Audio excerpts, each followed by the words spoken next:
Hey everyone, welcome back to another concept video, and today we are talking about making Cry of Fear, the cult horror game from my teenage years. Oh god, I already feel old making this video, and turning it into a feature-length movie. For those uninitiated who are asking, what is Cry of Fear? Let me give you a history lesson. Cry of Fear, the 2012 indie psychological horror game, was originally made as a Half-Life mod called Afraid of Monsters. Both the game and the mod were made in Valve's Gold Source engine. This free-to-play game came out around the time of the big Let's Play boom in the early 2010s. Many notable Let's Players played this game, giving it a boost in popularity. Some include PewDiePie, Markiplier, and Jacksepticeye. The game has gained a cult following and still to this day holds a very positive review score on Steam. The game is still very beloved by fans of the horror genre. I actually played this game on my old channel a couple years ago, and people still have an overwhelming love for this game. The devs of this game, Team Psykaller or Psykaller, sorry if I'm butchering that, but it is a Swedish name, consisted of mainly three developers: James Marchant, Jordi Borma, and Andreas Ronberg. The small team of devs truly created something beautiful in a time when the small online indie games were just starting to take over the internet. Around the time of Slender and the 8 Pages, SCP Containment Breach, and the Strange Man series. This was a time when we started to see small teams, or just one person can make a game, and make it more fun than AAA titles. To people now, that's probably a very obvious statement, but back then that wasn't the case. Back in the early 2010s, this was history in the making, and none of us even knew that was going to be the case. This was a time where, though the games were rough around the edges and not visually pleasing, the creators made compelling stories, beautiful, scary worlds, and relatable characters that people could identify with. Sadly, Team Psykaller, or Psykaller, again, I am going to butcher that so many times, have not worked on anything since Cry of Fear. And since then, Andreas Ronberg has turned the Team Psykaller channel into his own personal channel. However, at the time of researching this video, Andreas Ronberg has made a video on his YouTube channel on the 21st of November 2025 that he is in fact working on his next upcoming game. So we don't know, we could potentially have a Cry of Fear successor or a Cry of Fear 2 on our hands, but we'll have to wait and see. The game itself is a first-person survival horror game where you play as Simon Henkerson, a 19-year-old Swedish man suffering from depression, anxiety, and who becomes the focus of the game's psychological horror after a car accident. Thank you, Google, for giving me that information. Game focuses a lot on Simon trying to get him home to his mum, whilst battling his way through monsters and nightmares through a busy Scandinavian town. Along the way, you will have to do puzzles, fight bosses, and survive to get home. The game also has multiple endings that delve into Simon's mental state. I have to pause and put a trigger warning here. The endings and subject matter of this game talk about some really heavy topics, so this might be quite hard for some individuals to hear. If this is a bit too strong for you, I would advise to stop watching this video. The game also takes heavy inspiration from Silent Hill and the Condemned horror game series, a series of games which I think are very underrated, and I hope I can maybe do a video on how we could make a Condemned 3 in the future. I need to replay the second one and try and figure that out. Now I think I've given you guys enough of a history lesson. If you guys want to know more, I'll link a video in the description below talking more about the history of Cry of Fear in depth if you guys want to hear about that. But I think it's time we move on to the main idea of this video, which is turning this beloved game into a full feature-length movie. Now the problem we may have is video game movies tend to have a bad reputation of not doing well or completely missing the mark. It's only been in recent years that Five Nights at Freddy's has kind of broken the video game curse, and also the Super Mario animated movie, because we all know about the old school Super Mario movie, yeah? That was fun. And I know a lot of people are also hoping the new Silent Hill movie also breaks that curse, but we will see, considering this is the third Silent Hill movie that's going to be made, so we'll see. But if people don't know about bad video game movies, let me rattle off a few and you'll see what I mean. Resident Evil, Doom, Alone in the Dark, House of the Living Dead, Silent Hill, Dead Rising, Blood Rain, Until Dawn, Borderlands, Monster Hunter, the Mario Brothers movies from the 90s, Double Dragon movie, and the OG Mortal Kombat movies, and there's also probably a bunch more. And I'm also not saying these movies are inherently bad. I enjoy some of these movies as movies, but as a faithful adaptation, not so much. So if you enjoy them, then cool, but please don't be getting mad at me in the comments saying, it's a really good movie. It's like, you can enjoy them. I'm not saying you can't. I'm just saying, like, hey, as a video game adaptation, they kind of fall flat. But we made up with what we had back in the day. But why did these movies fail so badly to miss their mark? Partially, I think some of it comes from the executives and scriptwriters having limited exposure to the content or having limited knowledge of what they're writing about. Some movies seem to have a script ready and just slap a video game title on it, hoping to sell tickets. Some just have bad scripts and bad plots by inexperienced writers or first-time writers. And some of them are just downright cash grab movies that don't really produce anything good of merit. They go, hey, here's a quick cash grab, slap out a Pikachu movie, bada bing, bada boom. Not much care or considerations got into it. They just throw money at it and go, yeah, hopefully it does well. Now, I've waffled enough about bad video game movies and the history of the game that we want to turn into a movie, so we can finally get down to the concept. And for the uninitiated who haven't been here before, when I've made a concept video, I basically break down into certain sections, looking at everything from casting, director, writer, setting, everything, story. We try and look at everything. But what I'm going to do in this version is I'm going to do my version, what I think the fans would want, the hardcore diehard fans, and a Hollywood adaptation. So I'm doing something a little bit different, but I hope you guys enjoy it. And I'm also going to look at the differences into them, and you guys give me your feedback in the comments. But again, be gentle. I am just trying to have fun. I think the story of Cry of Fear itself is complex to tell, as a lot of it is going on in Simon's head and reflecting on his mental state. For my version, I would follow Simon before the accident, where we see his mundane day-to-day life. Maybe he goes to work after leaving the house or college or wherever he is at life. And just the first 5-10 minutes of the movie, we just get to know Simon's day-to-day and paint in a very mundane sort of Groundhog Day situation where it repeats itself. It's just a bunch of smash cuts together. And then we see the car accident happen, and then we cut to later on, whether that being instantaneous later on, maybe it's as soon as he gets hit, he's in the nightmare world, or it cuts to maybe 6 to 3 months or a year later. But basically, whenever that time happens, we then follow Simon again up until the point where he gets the train home, and when he gets to this Scandinavian town, there is not a single human soul in sight. Like the game though, Simon has a knife and finds guns to attack monsters. I think I would prefer if Simon has no weapons and would need to run and hide and survive his encounters, using what's around him as a weapon, such as pipes, sticks, bats, pieces of metal, and whatever he can get his hands on. Throughout the game, we see Simon interact with a few characters, but not many. I think for the sake of this being a movie, he would encounter other people in this town who are trapped with him.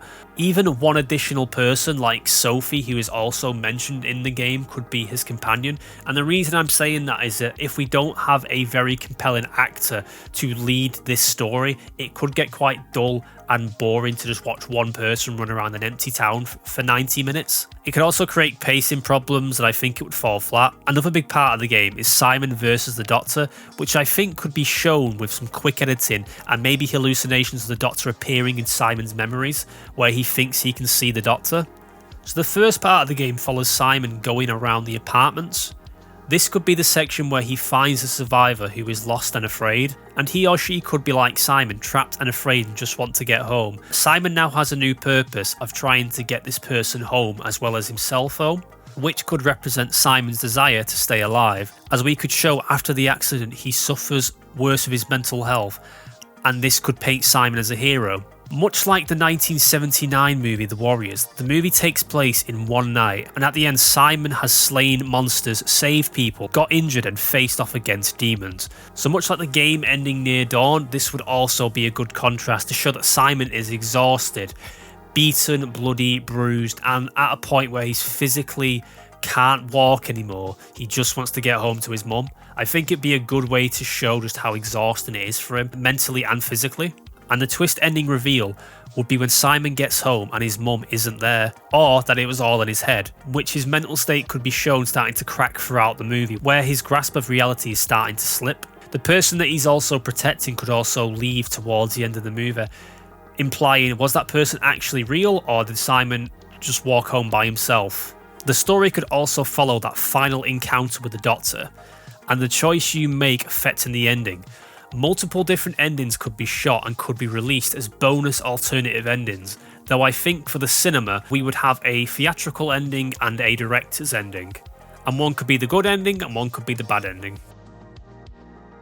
Now, for the fan version, I think they would be a bit more pure, because a lot of fans, when they're talking about their favourite video game being turned into a movie, a lot of times they want a shot for shot of the game, which can work in a game, but doesn't necessarily also translate well onto a film screen. But the fan version would probably be slightly different, but would make it want to follow the game to a T, with him having weapons, fighting bosses and avoiding enemies. Also, trying to fit it into a 90-minute movie could be challenging or slightly dull to watch. I also thought always having a shot-for-shot remake was a bit pointless in movies or adaptations, because what's the point in having a shot-for-shot remake? Just go play the game. Watching it on screen has to be somewhat different, otherwise you know what's going to happen and you're paying all that money or watching all that show just to be like, I knew that was going to happen. And then people would get pissed that it's not original, or people will get pissed that it follows the game too much, and there's just too much of that pickiness and finickiness that I think it would just be better if it takes the source material and goes in a different direction with it. But that's just my opinion on a lot of people that I have seen complain about video game adaptation movies. So for the Hollywood version, it would probably focus more on big cast names, lots of characters, and focus more on making the movie a gore fest or a teenage romance.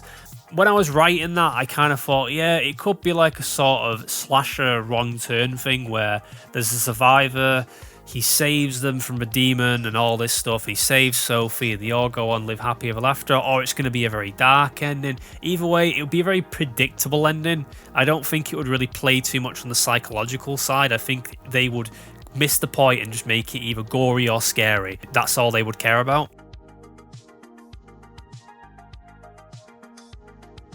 Now, I think with this movie breaching a very sensitive topic, we would need a writer-director who works well in the psychological horror genre, without it becoming too much of an artsy movie. And you know what I mean, there's plenty of psychological horror movies that focus too much on how it looks versus is it a good movie.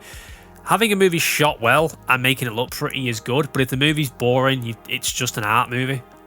I recently watched Weapons, and I think Zach Cregger, who wrote and directed the movie, would be a great combo for this movie. As writer-directors produce work and are super passionate about their projects, I also think of him taking something as sensitive as mental health and really painting the hell that Simon would face and what he would go through would be great. And also found out he's working on the new Resident Evil movie and he loves those games. So give someone who is passionate about the source material, give them the keys, let them make the movie. Don't just get a big shot director who's going to mess it up for everybody. I have a runner-up, and as much as I was talking about artsy movies a minute ago, this kind of seems like a double-edged sword, but this is why he's the runner-up. Though I love his movies, I think Jordan Peele would be Hollywood's version. Though I love Us, Get Out and Nope, and I haven't seen him yet, but I really want to. I think Peele's directing style and shooting style would make this movie too artsy. He wouldn't really follow the direction of the game's plot too much. I think his movies are great and there's a lot of layers to it, but I think it sometimes focuses too much on having a message, and I feel like it gets lost too much, and I think it would get lost too much in this.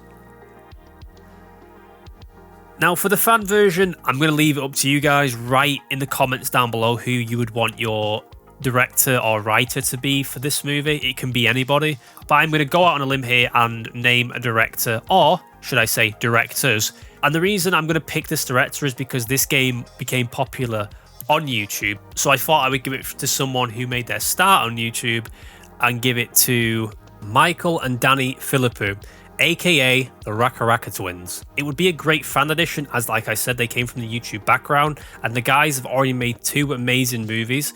They have made Talk to Me, which I love, and I've not seen Bring Her Back yet, but I do own it and I do want to watch it, so I have high hopes for this. And because the stuff they've dealt with is quite dark and sometimes very sensitive topic, if those guys also played the games, then it would be a triple threat, and I think they would be a very good choice as directors/writers.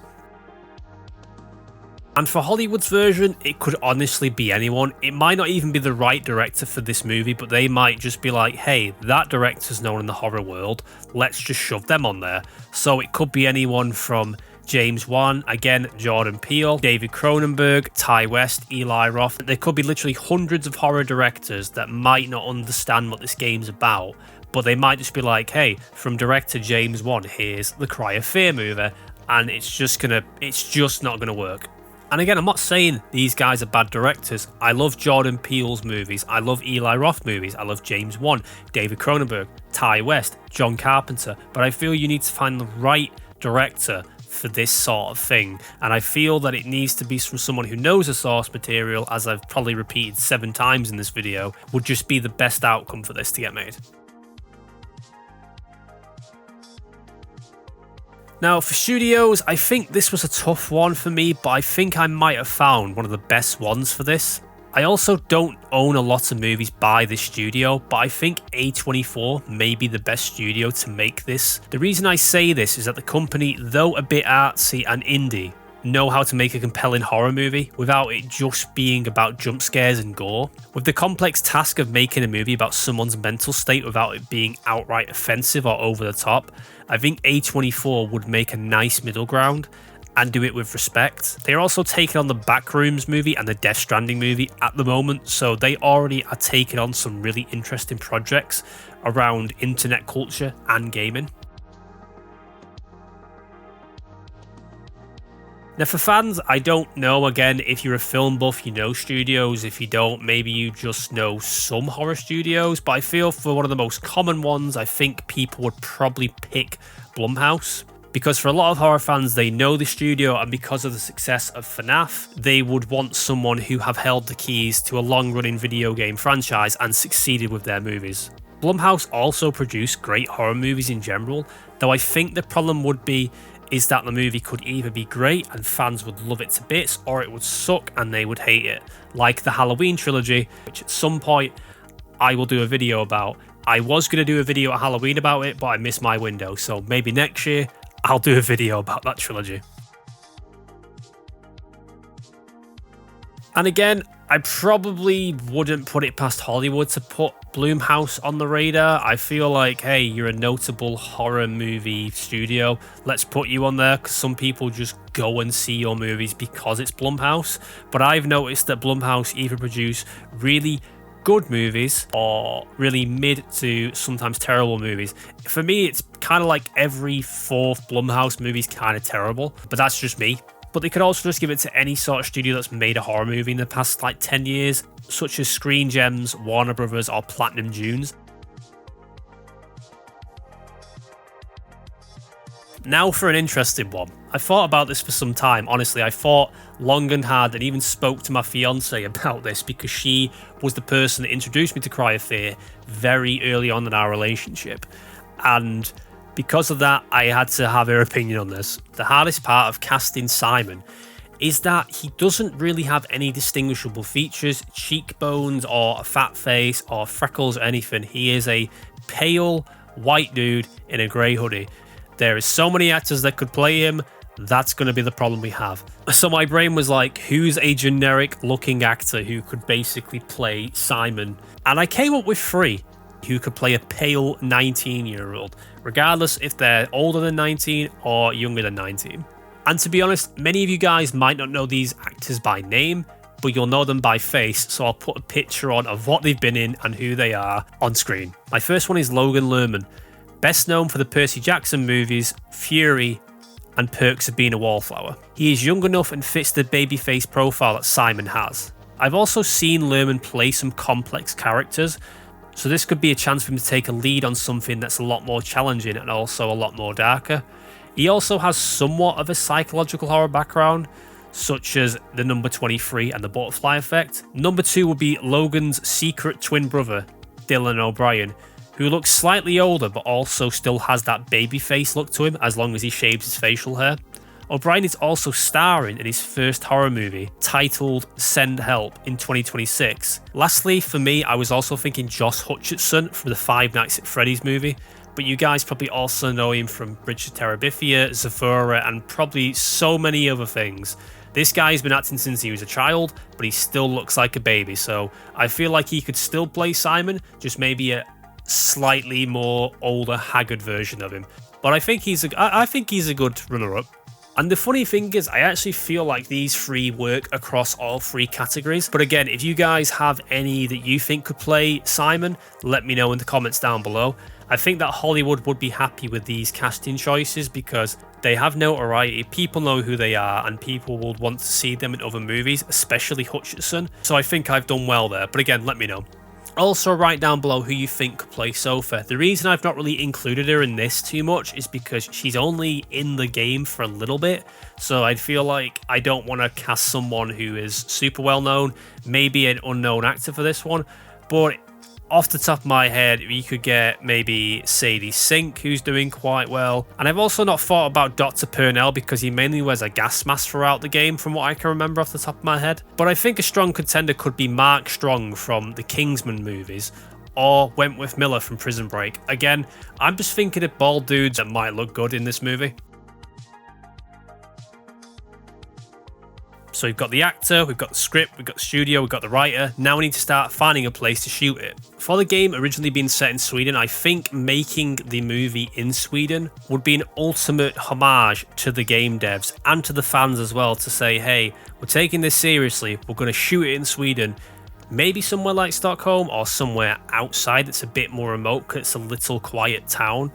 And also not to interfere with a busy capital with shooting schedules and stuff, because usually when a studio does that, similar to 28 Days Later and Ghostbusters and other movies where it's shot in a capital or a very busy city, there's a lot of money to pay out for it, so doing it in a much more remote place would be easier for the actors and everyone involved. I also think having it set in the late 2000s or 2010s era would also be, again, a nice nod to the fans, but also sometimes period accurate movies are a character in themselves. They're a time capsule of a simpler time. This was around a time when people didn't really have smartphones, or smartphones were starting to take off. Social media wasn't a big thing. People still had basic Walkman phones as well. So again, I think having it set in that decade will just be, again, a nice little nod. I think if you tried to modernize it too much, it just wouldn't work because it was such a specific time when this game came out. Itself, like I've said, is a character, and it just adds that little bit of like extra spice to the movie, a bit of extra flavor.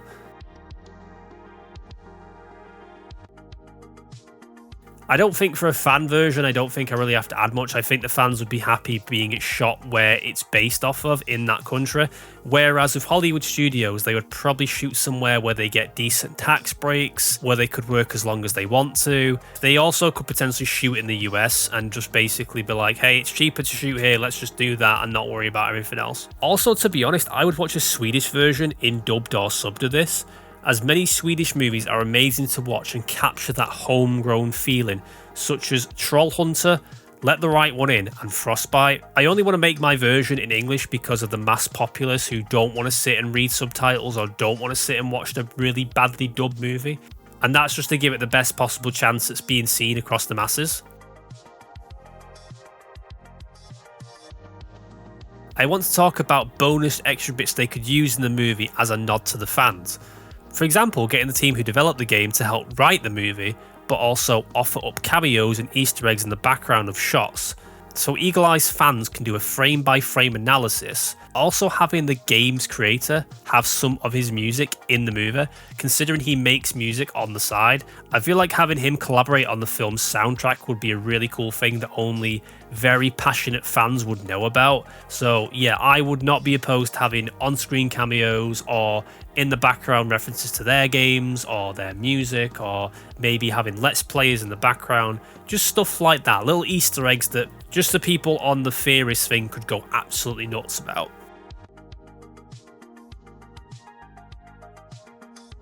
I also think that the movie should use as many practical effects as possible to add to the overall look and feel of the movie. I would rather have a lower budget movie if the monsters look great and real, rather than spending money on bad CGI and terrible fake VFX. Though I think Hollywood studios would do this because it's cheaper and easier and less shooting days, so they have to use less money.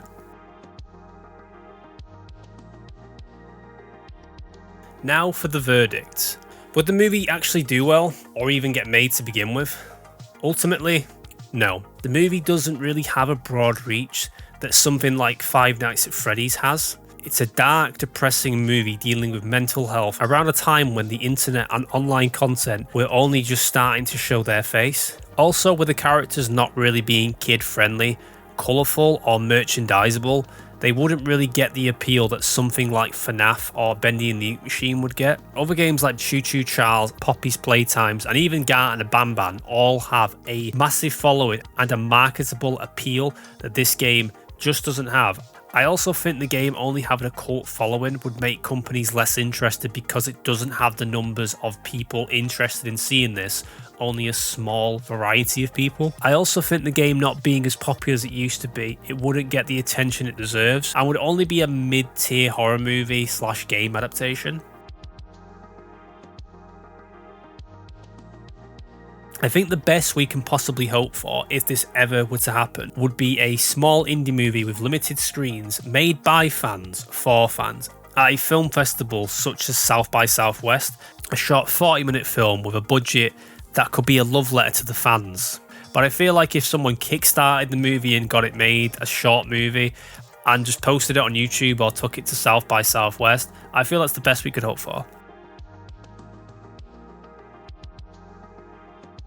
I just think at the time when this game came out, that was a special time in the internet for people of our generation. We grew up around a time before the big social media boom, before YouTube was a big job for creators, where watching Let's Plays and playing free horror games were limited, so there was always more charm that people took the time to make games for fun and to see them be received well. And personally, I think we've lost that spark. It's great that new free horror games are being made every day, and creators all over the world get to experience them, but with the rise of AI content, the degree of quality for videos and movies to be on a giant scale, I think we've lost what made those games enjoyable, and not about money or getting views. And I think Cry of Fear still catches that small piece of the internet before it exploded into what we have now. Or maybe I'm just being nostalgic, or maybe I'm just old. Anyway, I hope you guys enjoyed that and enjoyed my concept video for the Cry of Fear feature movie. New content is coming soon, and if you guys have any suggestions, let me know. Take care, and all the best.